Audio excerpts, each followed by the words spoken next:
नमस्कार साथियों, स्वागत है आपका अपने YouTube चैनल पर। तो कैसे हो आप सब? आशा करता हूँ अच्छे होंगे और अपनी पढ़ाई में थोड़े मस्त होंगे।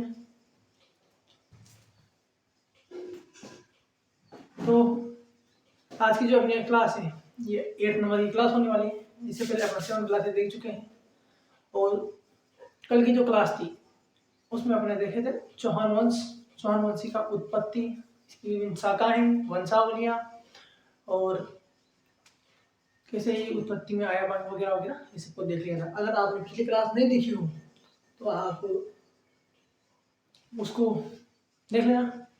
अगर उस क्लास को आप अच्छे से देखोगे तभी आपको अगली जो ये क्लास आ रही है ये चीज़ें समझ में आएगी। इससे पहले एक बात करना चाहूँगा, काफ़ी बच्चे हैं जो कंटिन्यू नहीं बन पा रहे हैं। कुछ तो हैं, जितने भी बच्चे देख रहे हैं उनमें से 50% जो बच्चे हैं वो तो कंटिन्यू हैं। बाकी थोड़े बहुत हैं जिनको शायद अभी पढ़ाई की अहमियत समझ नहीं आ रही, कोई विषय को ज़्यादा प्रॉब्लम नहीं है। उनको जब जो नियमित है वो सब सिलेक्शन लेंगे तब उनको पता लगेगा कि नियमितता क्या होती है और अगर नियमितता नहीं बनाई जाती तो उसका अंजाम क्या होता है। ये आपको जब पेपर होगा, आप पेपर दोगे और पेपर में जब आपका सिलेक्शन नहीं दिखेगा तब आपको पता लगेगा। ठीक है दोस्तों, परेशानियाँ मेरे भी काफ़ी सामने आती है। डेली कंटिन्यू होना, डेली आपको क्लास लेना, ये कोई छोटी बात नहीं है। बोलना छोटी बात होता है लेकिन इसको करना कितना मुश्किल होता है ये अगर कोई करता है, कोई कंटिन्यू बना रहता है तो उसको पता होता है। तो अगर कोई बहाना मार रहा हो कि सर मेरे तो ये प्रॉब्लम है, मेरे तो वो प्रॉब्लम है, तो ये सब केवल बहाने हैं। ठीक है, अगर आपको पढ़ना है तो मतलब पढ़ना है और नियमितता देखनी है तो आप मेरी भी देख सकते हैं। मैं कितने दिनों से आपको एकदम क्रम वाइज डेली क्लासेस प्रोवाइड कर रहा हूँ। प्रॉब्लम सबके होती है, ऐसा कोई नहीं है जिसे इस संसार में ऐसा कोई है नहीं जिसको प्रॉब्लम ना हो। उस प्रॉब्लम को फेस करके कैसे आपको अपने आप को मेंटेन करके आपको पढ़ना होता है ये वही बच्चा जानता है जिसने पहले फेलियर देख लिया हो या फिर जिसने पहले असफलता को प्राप्त कर लिया हो। और जब वहाँ कट ऑफ आती है तो एक नंबर पीछे और एक नंबर आगे की जो अहमियतता होती है वो इतनी खतरनाक होती है कि उसका दर्द आपने अभी तक दर्द सह भी नहीं होगा। काफ़ी बच्चों तो ऐसे हैं जो पहले अभी शुरुआत में ही एग्ज़ाम दे रहे होंगे और जिसने पुराने एग्ज़ाम दे लिए हैं उसको पता है कि आपके अगर कट ऑफ से अगर एक नंबर भी मतलब पॉइंट नंबर भी अगर नीचे रह जाता है तो उसका कितना दर्द होता है। तो आप आशा करता हूँ कि आप कंटिन्यू बने रहेंगे। जो बच्चे कंटिन्यू हैं उसको फल अवश्य मिलेगा। बाकी जिसने जो क्लासें अभी तक भी ना देखी हो तो अभी भी वैकेंसी आने में अभी थोड़े दिन है, अभ्यर्थना भेज जा चुकी है, कभी भी वैकेंसी आ सकती है। और मैंने पहले भी बोल दिया है और अभी भी वही बोलूँगा, जो तैयारी है वो कोई भी स्टूडेंट की तैयारी वैकेंसी आने से पहले होती है। वैकेंसी आने के बाद तो केवल भेड़ चाल का हिस्सा बनता है और इसके बाद भी अगर आपको समझना है तो ये आपकी मर्जी है, ये आपका डिसीजन है। तो आज हम शाकंभरी के चौहान इसको शुरू करेंगे। आपने जो पिछली क्लास थी इसमें चौहान देख लिया, इसमें उसकी विभिन्न शाखाएं देखी, चौहान वंशावली का जो देख लिया था। सबसे पहले सांबर आती है जो जयपुर में होती है, इसका प्राचीन नाम अहिच्छत्रपुर होता है। ठीक है, इसके बाद देखा जाए तो जो सीकर जो सांबर थी, ये सांबर दो शाखा में विभक्त होती है। एक तो जाता है नाडोल में और दूसरी जाती है अजमेर में। नाडोल की फिर दो शाखा में विभक्त होती है, एक जालोर में एक बूंदी में। जालोर की जाती है एक शाखा और होती है जो सिरोही में और बूंदी की जाती है कोटा में। उसके बाद अजमेर वाला जो होता है वो अजमेर की आती है किसमें, रणथंभौर में। तो ये होगी तो वंशावली। अब इसको अपन एक एक करके क्रम से पढ़ेंगे। तो आज हम सबसे पहले लेने वाले हैं शाकंभरी के चौहानों को। काफी समस्या होती है। सबसे पहले समस्या ये आ रही है सर मुझे ना छोटा दिखाई दे रहा है। तो भैया तो लैंडस्केप करना फोन को तभी तो पूरा दिखाई देगा, इतना सा तो देख लेगा, उसको इतना सा चालू कर देगा, ऐसे ऐसे सीधे करके फोन को देखते हैं और फिर बोलते हैं सर मुझे तो इतना सा दिखाई दे रहा है। उसको तेजा करेगा तभी तो अच्छे से दिखाई देगा। पूरा देखने के लिए उसको लैंडस्केप करके देखें।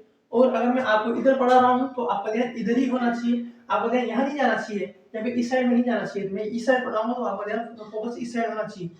मैं जो शब्द बोलूंगा और जिस साइड में पढ़ाऊंगा अगर उसका ध्यान आपको उस साइड पूरा रहा तो तो आपका कम से कम 70% मैटर तो मैं क्लास में ही कवर करा देता हूँ, यानी आपको तुरंत याद हो जाता है, ये तो दोबारा देखने की भी जरूरत नहीं होती। और अगर आप नोट्स बना रहे हैं तो एक बार वीडियो देख ली, फिर नोट्स बना लिए, तो इसमें तो आपका कम 80% तो इसमें कवर हो जाता है। और अगर आप रिविजन के तौर पे एक बार वीडियो दोबारा देख लें तो आपका 100% कवर हो जाता है। ठीक है दोस्तों, तो मैं इस साइड पढ़ाऊँ तो आपका पूरा ध्यान इसी साइड होना चाहिए। मैं पढ़ा यहाँ रहा हूँ, आप इधर ध्यान दे रहे हैं कि गूगल जो प्रथम एक पहली बात नागो सेकंड का साउंड बना सीकर में अर्थ निर्माण कराया, तो पढ़ा इधर रहा हूँ, ध्यान इधर बोलिए, कैसे समझ में आएगा। अभी भी आपको बच्चों जैसे नहीं रहना है, अब आप कॉम्पिटिशन के एग्जाम देने लगे हो, आप स्कूल के छोटे बच्चे जो होते हैं ना, जो प्राइमरी में पढ़ते हैं, उसकी तरह हरकतें करते हो काफी बार। तो आप समझदार हो चुके हो, बाकी आपसे क्या कहना, लेकिन आप अपने हो तो बोलने आ जाता है। तो आप आइए देखते हैं, शुरू करेंगे अपन शाकंभरी के चौहान या सांबर के चौहान, शाकंभरी के चौहान या सांबर के चौहान, शाकंभरी या चौहान, सांबर और शाकंभरी एक ही बात है, ठीक है, याद है ना। सबसे पहले इसका तो देखते हैं, पहला है वासुदेव। कौन है? वासुदेव जी। वासुदेव जो है इसको चौहानों का आदि पुरुष कहा गया है, ये आपने कल भी देख लिया था। अगर क्लास देखी होगी तो, क्लास नहीं देखी हो कल की चौहान वंश वाली तो क्लास देख लेना। इसके बाद वासुदेव जो थे ये सांबर के पास अपने वंश की स्थापना करते हैं। कहाँ पे करते हैं? सांबर के पास अपने जो वंश है चौहान वंश, उसकी स्थापना कहाँ करते हैं? सांबर जी के पास। सांबर कहाँ है? जयपुर में, ध्यान रखना है। और वर्तमान देखा जाए तो जयपुर ग्रामीण में। इसके बाद देखी जाए सांबर झील का निर्माण भी इन्होंने करवाया। कब कराया? 551 ईस्वी में। कब कराया? 551 ईस्वी में। वासुदेव जी ने अहिच्छत्रपुर को राजधानी बनाया था। अहिच्छत्रपुर को राजधानी बनाया था। और ये सारा उल्लेख कहाँ पे मिलता है? ये जो सारा उल्लेख है ये मिलता है बिजोलिया शिलालेख में, इनकी जानकारी मिलती है। वासुदेव ने चौहानों का आदि पुरुष कहा जाता है। सांबर झील के पास इन्होंने वंश की स्थापना की, सांबर झील का निर्माण कराया 551 ईस्वी में, अहिच्छत्रपुर को राजधानी बनाया और बिजोलिया शिलालेख में ये सब जानकारी मिलती है। तो ये हो गए अपने वासुदेव। इसके बाद अगला जो देखें, ये शाकंभरी के चौहान चल रहे हैं, ध्यान रखना। अगला जो है ये है दुर्लभ राज प्रथम। कौन है? दुर्लभ राज प्रथम। तो दुर्लभ राज प्रथम ने, इसके समय सबसे पहले मुसलमानों का आक्रमण हुआ था। किसके समय हुआ था? दुर्लभ राज प्रथम के समय। सांबर के दुर्लभ राज प्रथम के समय मुसलमानों का आक्रमण हुआ था।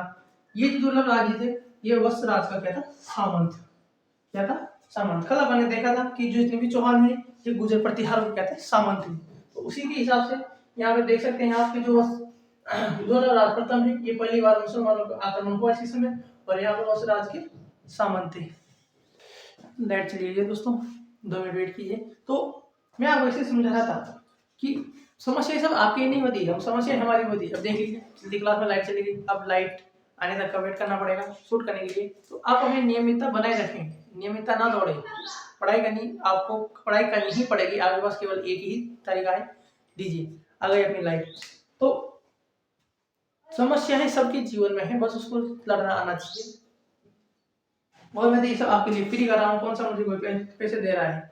अगर मैं चाहूँ तो कल से क्लासें वगैरह सब बंद कर दूँ, क्या दिक्कत आ रही है? लेकिन फिर भी मैं कर रहा हूँ ना, तो आप भी कंटिन्यू बने, आराम से पढ़ें, ठीक है। बाकी थोड़ी बहुत तो लगती होगी आपकी वीडियो में, और पढ़ाई शुरू करते हैं। अपन देख रहे थे दुर्लभ राज प्रथम।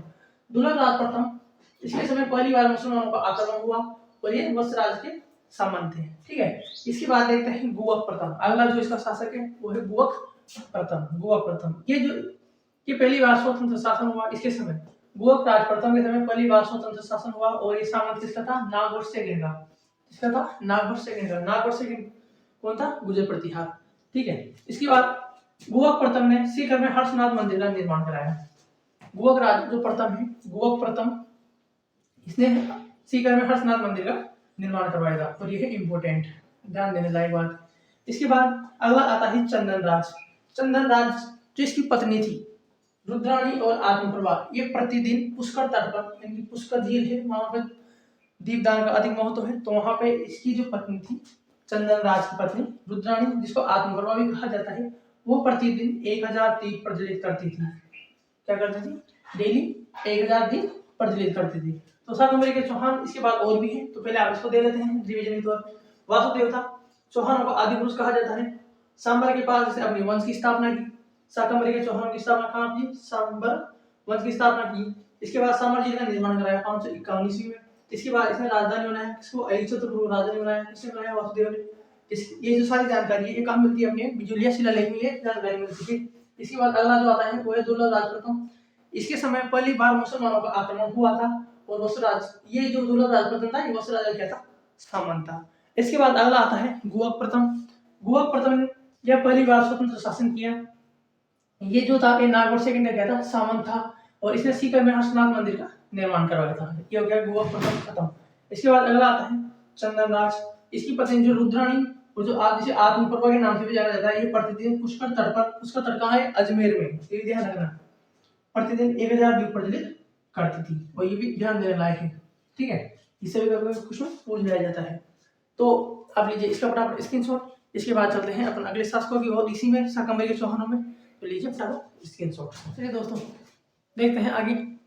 तो शाकंभरी के चौहान देख रहे थे, तो अगला जो इसका शासक है वो है सिंहराज। कौन है? सिंहराज।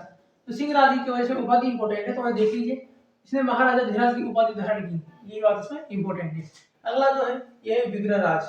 विग्रहराज ने चालुक्य मूलराज प्रथम को हराया और गुजरात के बड़ौत आशापुरा माता मंदिर का निर्माण करवाया।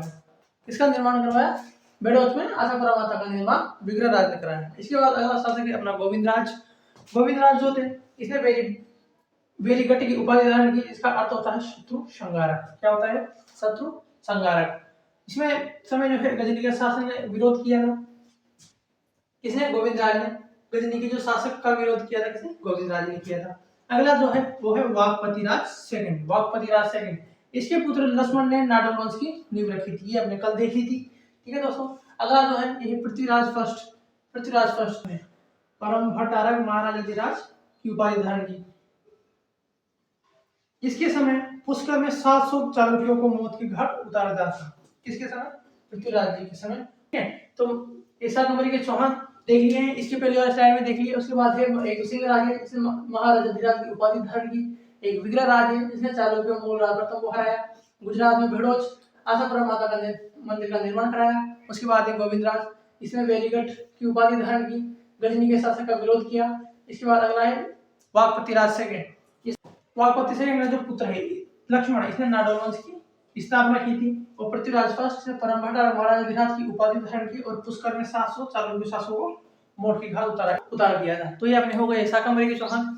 आप ले लीजिए इसका स्क्रीनशॉट। इसके बाद देखते हैं अपन अजमेर के चौहानों को। ठीक है दोस्तों, तो फटाफट ले लीजिए स्क्रीनशॉट।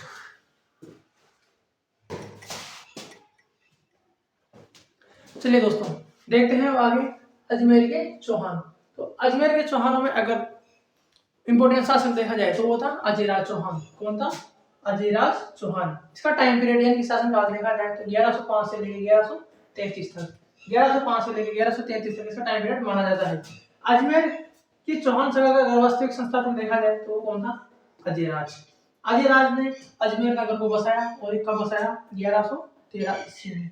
1113 ईस्वी में अजयराज ने अजय देव, अजय प्रिय धर्मस नाम के चांदी के सिक्के चलाए। क्या चलाए? अजय देव और अजय प्रिय धर्मस लिखे चांदी के सिक्के चलाए, जिसके एक साइड तो अजय प्रिय धर्मस लिखा हुआ था और दूसरी साइड में माता लक्ष्मी की मूर्ति लगी हुई थी। क्या लगा हुआ था? चित्र। चांदी के सिक्के चलाए थे इसने अजयराज ने। ये देखना इसके बाद एक साइड तो इसके जो सिक्के थे इसके एक साइड तो एक तरफ तो अजय धर्मस लिखा हुआ था, अजय प्रिय धर्मस, और दूसरी साइड तरफ लक्ष्मी जी की प्रतिमा लगे चांदी के सिक्के। ये क्या थे? ये थे चांदी के सिक्के। चांदी के सिक्के, अगर क्वेश्चन आए तो ध्यान रख लेना। इसके बाद अजयराज ने अपनी पत्नी जो थी सोमलवती, इसके नाम के सिक्के में चलाए आगे जाके। अपनी रानी सोमलवती के नाम के इसने आगे सिक्के चलाए। अब आप देख सकते हैं अजयराज ने अपनी रानी सोमलवती के नाम के सिक्के चला दिए। तो ये रानी कितनी सौभाग्यशाली है जिसने अपने पति ने इसके नाम के सिक्के चला दिए। अगर जनता में भी या कहीं भी बात चले तो वहां पर क्या बात होगी कि तेरे तो नाम के सिक्के चलते हैं। ये बात कहने में ही कितनी अच्छी लग रही है कि उसके नाम के सिक्के चल रहे हैं, फलाने के नाम के सिक्के चल रहे हैं। तो उस समय एक तो अजयराज के नाम के सिक्के चलते थे और उसने अपनी रानी सोमवती इसके भी नाम के भी सिक्के चला दिए थे। ये कितनी अच्छी बात है, देख लीजिए। ठीक है, इसके बाद देखते हैं हम अजमेर में अजमेर दुर्ग का निर्माण करवाया। किसने करवाया? अजयराज ने। अजमेर में अजमेर दुर्ग का नाम करवाया। अजमेर जो दुर्ग था इसको एक तो गढ़मीठी कहा जाता है। गढ़मीठी क्यों कहा जाता है? क्योंकि ये गढ़मीठी पहाड़ी पर स्थित है, इसलिए ये सब इसको अच्छे से अपन जब दुर्ग की क्लास लेंगे तब अच्छे से देखेंगे अजमेर दुर्ग सबको। तो अभी तो ये ध्यान रखें कि इसको गढ़मीठी कहा जाता है कि एक ऐसा दुर्ग है जिसे सबसे ज्यादा देशी आक्रमण झेले हैं। सबसे ज्यादा देशी आक्रमण झेलने वाला कोई दुर्ग देखा जाए तो वो था अजमेर दुर्ग।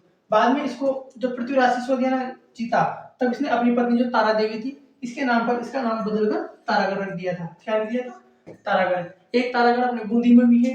इसको अपन अच्छे से जब दुर्ग वाली क्लास आएगी तब इसको अच्छे से डिस्क्राइब करनी पड़ेगी। अभी तो बस ध्यान रखना, अपना क्लास ज्यादा लंबी हो जाएगी। ठीक है, तो पृथ्वीराज सिसोदिया जो था इसको उड़ना राजकुमार के नाम से जाना जाता है। किसके नाम से जाना जाता है? उड़ना राजकुमार।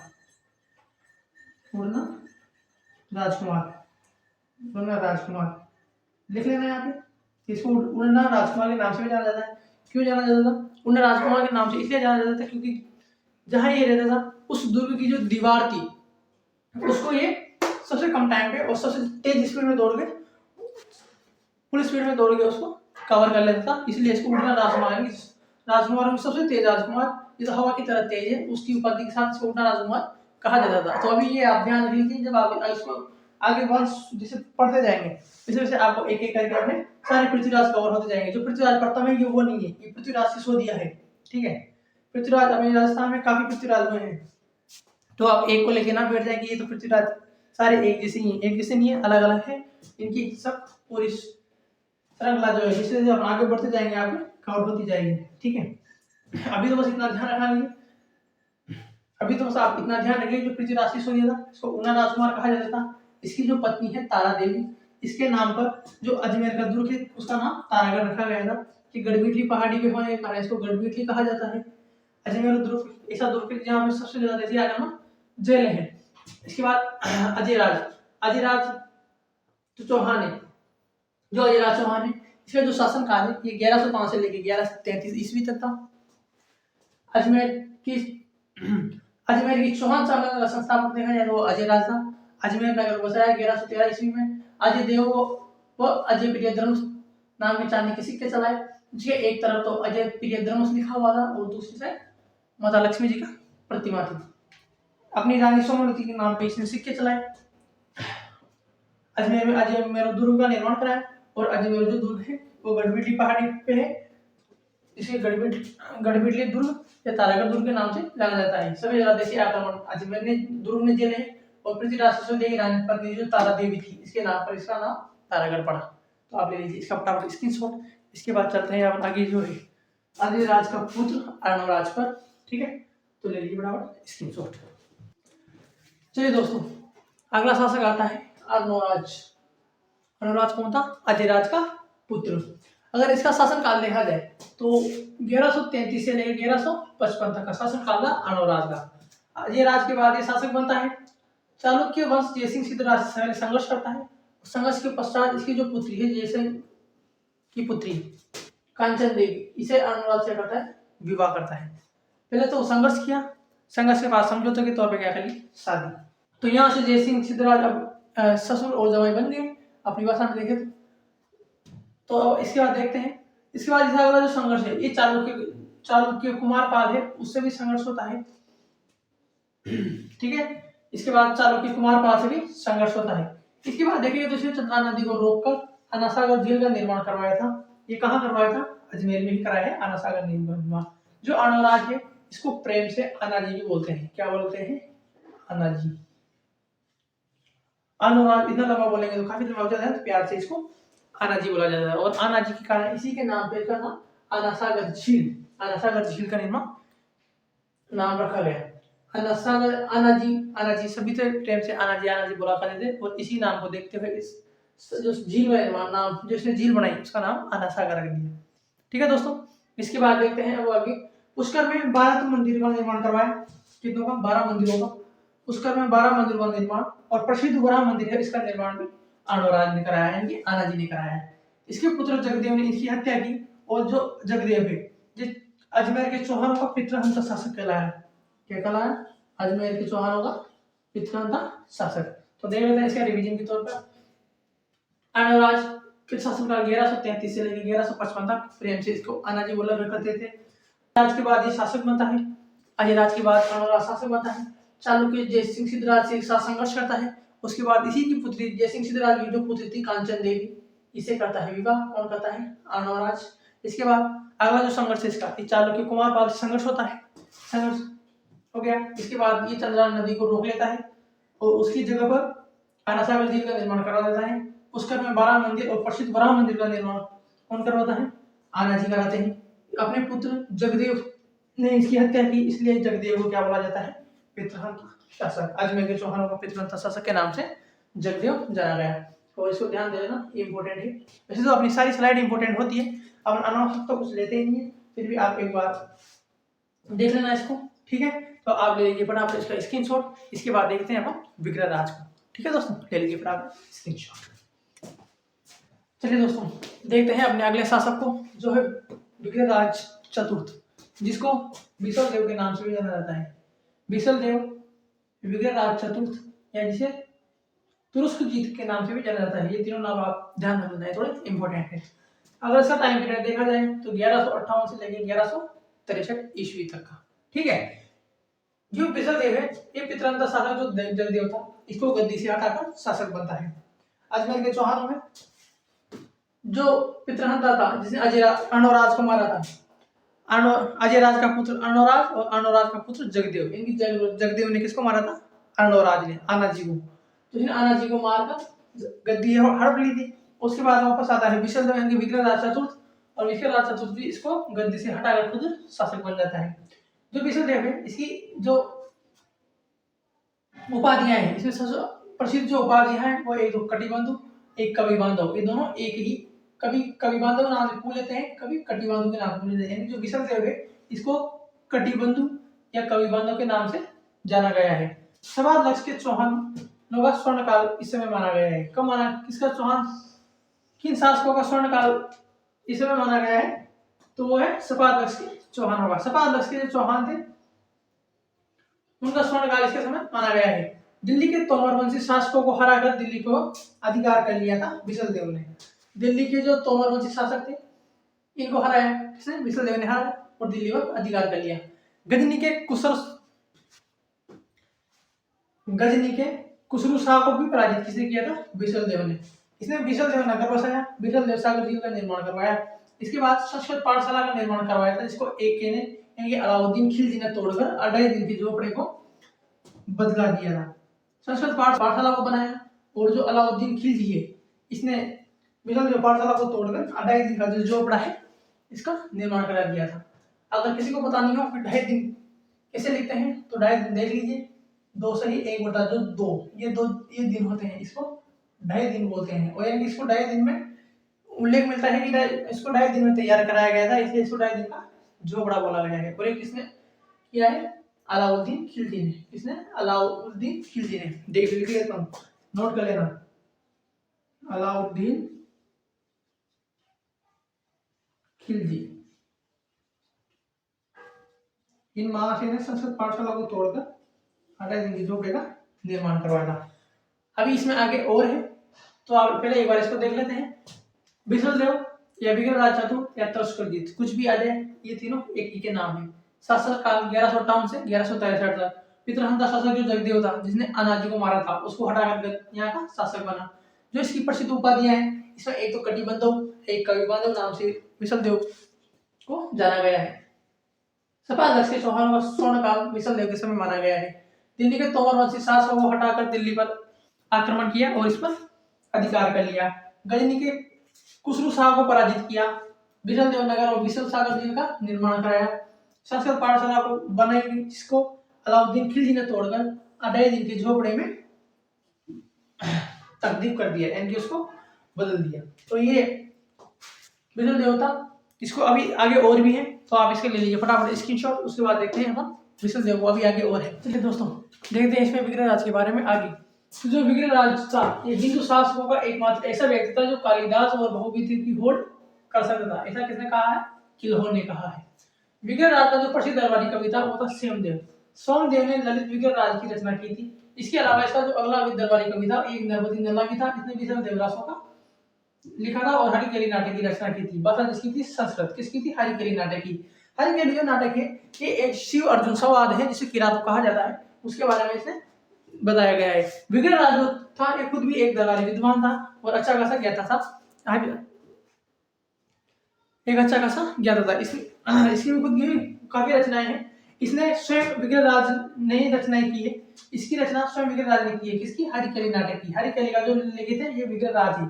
इसमें शिव और अर्जुन का संवाद का उल्लेख है जो किरातों का होता है। इसकी कुछ पंक्तियां रहे दिन के झोपड़े और राजा राम मोहन राय की स्मारक है जो इंग्लैंड में है इस पर मिलती है।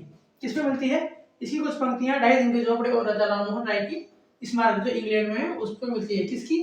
हरिकेली नाटक की, यानी शिव का जो संवाद है इसकी वहां पर भी मिलती है। इसके बाद विग्रह राज की मृत्यु हो जाती है और विग्रह राज की मृत्यु होने के बाद इसकी जो उपाधि थी कवि बांधव, इसको निरर्थक हो गया क्योंकि इसकी उपाधि को धारण करने वाली की क्षमता किसी में नहीं थी। ऐसा किसने कहा है? जयानंद ने। जो कवि बांधव की उपाधि थी ये इसकी मृत्यु के बाद निरर्थक हो गई और इसको कोई धारण नहीं कर पाया आगे। ऐसा किसका कहना था? जयानंद ने।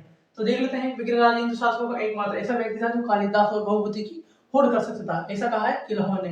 विग्रह राज का प्रसिद्ध दरबारी कवि था सोमदेव। सोमदेव ने ललित विग्रह राज की रचना की। इसके अलावा नरपति नल्ला भी इसके दरबारी कवि थे जिसने विष्णु देवरासो लिखा। खुद विग्रह राज ने हरिकेली नाटक की रचना की जिसमें शिव अर्जुन संवाद का उल्लेख है और इसमें किरातों का उल्लेख है। इसी कुछ पंक्तियां राय दिन के झोपड़े और राजा राम मोहन राय की जो स्मारक है इंग्लैंड में उसमें अपने को देखने को मिलती है। विग्रह राज की मृत्यु होने के बाद जो कवि बांधव की उपाधि थी ये निरर्थक हो गई क्योंकि जो विग्रह राज की जो उपाधि थी कवि बांधव इसको आगे चौहानों में अभी ऐसा कोई शासक नहीं हुआ जो इसकी उपाधि को धारण कर सके। ऐसा किसका कहना था? जयानंद का। तो ये आज अपन ने देख लिया है चौहान वंश। इसके बाद अपन कल की जो क्लास है उसमें अपन एक इम्पोर्टेंट शासक पृथ्वीराज चौहान को पर्सनली पढ़ने वाले हैं। उसमें कल अपना सारे युद्ध कराएंगे, मोहम्मद गोरी को भी लड़ाएंगे, कौन विजय होता है उसको भी देखेंगे। सारे पूरी बात हम लोग वीडियो में देखने वाले हैं। तो आज की क्लास कैसी लगी कमेंट करके जरूर बताना और अपने दोस्तों को शेयर जरूर कर दिया करो। ठीक है, शेयर करते हो तो मुझे भी अच्छा लगता है, आपको भी अच्छा लगेगा क्योंकि आपके चैनल पर बच्चे जुड़ेंगे तो किसको बुरा लगता है? आपको भी अच्छा लगेगा। और जो शुरुआत में आपको थोड़ी सी डांट लगाई तो उसके लिए आप पढ़ाई के लिए थोड़ा सीरियस हो जाओ तो उसके लगाने की जरूरत नहीं पड़नी चाहिए और डांटना भी थोड़ा जरूरी होता है। ठीक है दोस्तों, और इसके बारे ये मत सोचना कि सर ने डांट दिया तो ये आगे क्लासें बंद कर सकते हैं। अपनी क्लासें बंद नहीं होगी। मैं थोड़ा जिद्दी टाइप का इंसान हूँ। मैंने बोल दिया आपको कि ये बैच पूरा होगा तो और यूट्यूब पे होगा फ्री तो उसको पूरा चलाऊंगा। कितने भी बच्चे देखें, जितने देखेंगे बस उनका श्योर सिलेक्शन होना चाहिए। मैं इसी आज के साथ इस बैच को शुरू किया है और मैं आपसे भी आशा करता हूँ कि आप अच्छे से इसकी पढ़ाई करेंगे तो आपका सिलेक्शन अच्छे से श्योर हो जाएगा। ठीक है, तो अब मिलते हैं अगली क्लास नेक्स्ट वीडियो में। ठीक है दोस्तों, चैनल को शेयर कर देना, सब्सक्राइब कर देना, नोटिफिकेशन ऑन नहीं किया हो तो नोटिफिकेशन ऑन कर लेना जिससे आपको इसकी क्या है नोटिफिकेशन ऑन करने से आपको क्लासेस का नोटिस मिल जाएगा किस टाइम आता है। वैसे तो अभी क्लास सोमवार से शुक्रवार होती है दोपहर 12 बजे, तो इससे कुछ नहीं है। और अगर टेलीग्राम पर व्हाट्सएप चैनल ज्वाइन नहीं किया हो तो उसको ज्वाइन कर लेना क्योंकि आजकल थोड़ा बारिशों का दौर है और नेटवर्क प्रॉब्लम की वजह से क्लास अपलोड करने में काफ़ी दिक्कत होती है। आज कल की जो क्लास थी उसको भी अपलोड करने में कम से कम 4-5 घंटे लगे हैं। मैंने अपलोड पे तो डाल दी थी लेकिन वो बार बार मौसम खराब होने की वजह से उसको नहीं हुआ। अब काफ़ी टाइम में जाके तो अपलोड हुई है, फिर आपको तो लेकिन टाइम से मिल गई थी। प्रॉब्लम तो मुझे आई है अपलोड करने में, काफ़ी देर तक नेटवर्क इशू होने की वजह से काफ़ी टाइम लगा है उसको अपलोड होने में, वरना इतनी देर तो लगती नहीं है। और आप पढ़ाई को लेकर थोड़ा सीरियस हो जाइए, अच्छे से पढ़ाई कीजिए तो आप भी दोस्तों मिलते हैं तो नेक्स्ट वीडियो में। तब तक के लिए राम राम, जय हिंद साथियों।